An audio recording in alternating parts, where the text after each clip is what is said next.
قصہ ایک عاشق کا۔ السلام علیکم ورحمۃ اللہ وبرکاتہ۔ شیخ الاسلام حضرت علامہ ظفر احمد عثمانی رحمہ اللہ فرماتے ہیں کہ میں ایک مرتبہ اس زمانے میں حج کے لیے گیا جب عرب میں سخت غربت ہوا کرتی تھی۔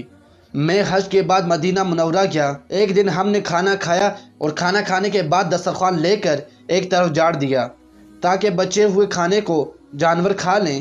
کہتے ہیں کہ جب تھوڑی دیر بعد اپنے کمرے سے باہر نکلا تو میں نے ایک عجیب منظر دیکھا جسے دیکھ کر میں حیران رہ گیا۔ وہ منظر کچھ یوں تھا کہ ایک 9-10 سالہ بچہ ان ٹکڑوں کو چن چن کر کھا رہا ہے۔ مجھے یہ دیکھ کر سخت افسوس ہوا، لہٰذا میں بچے کو اپنے ساتھ کمرے میں لے آیا اور اسے پیٹ بھر کر کھانا کھلایا۔ میرے اس برتاؤ سے بچہ بے حد متاثر ہوا۔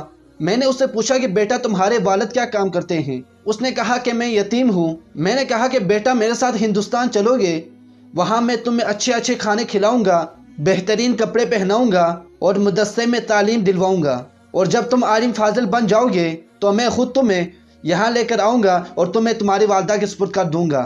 بچہ راضی ہو گیا، لہٰذا میں نے کہا کہ جاؤ اور اپنی والدہ سے اجازت لے کر آؤ۔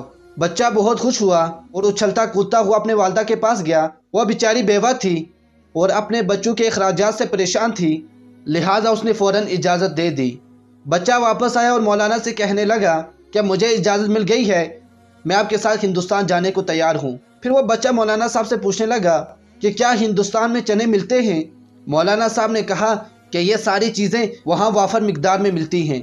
مولانا صاحب کہتے ہیں کہ میری انگلی پکڑے بچہ میرے ساتھ مسجد نبوی میں آیا اور سرکار دو عالم صلی اللہ علیہ وسلم کے روضہ مبارک کو دیکھا اور مسجد کے دروازے کو دیکھا تو مجھ سے پوچھنے لگا کہ بابا یہ دروازہ اور روضہ مبارک بھی وہاں ملے گا؟ میں نے کہا کہ بیٹا اگر یہ وہاں ملتا تو میں یہاں کیوں آتا؟ یہ سن کر بچے کے چہرے کا رنگ بدل گیا، میری انگلی چھوڑ دی اور کہنے لگا کہ بابا اب جائیں، اگر یہ وہاں نہیں ملتا تو میں ہرگز نہیں جاؤں گا، میں یہاں بھوکا رہوں گا، پیاسا رہوں گا۔ اس دروازے اور روزے کو دیکھ کر میں اپنی پیاس اور بھوک بجھاتا رہوں گا جس طرح آج تک بجھاتا رہا ہوں۔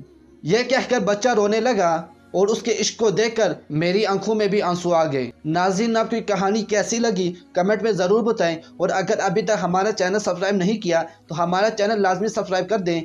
مجھے اپنے دعاؤں میں یاد رکھیں۔ اللہ حافظ۔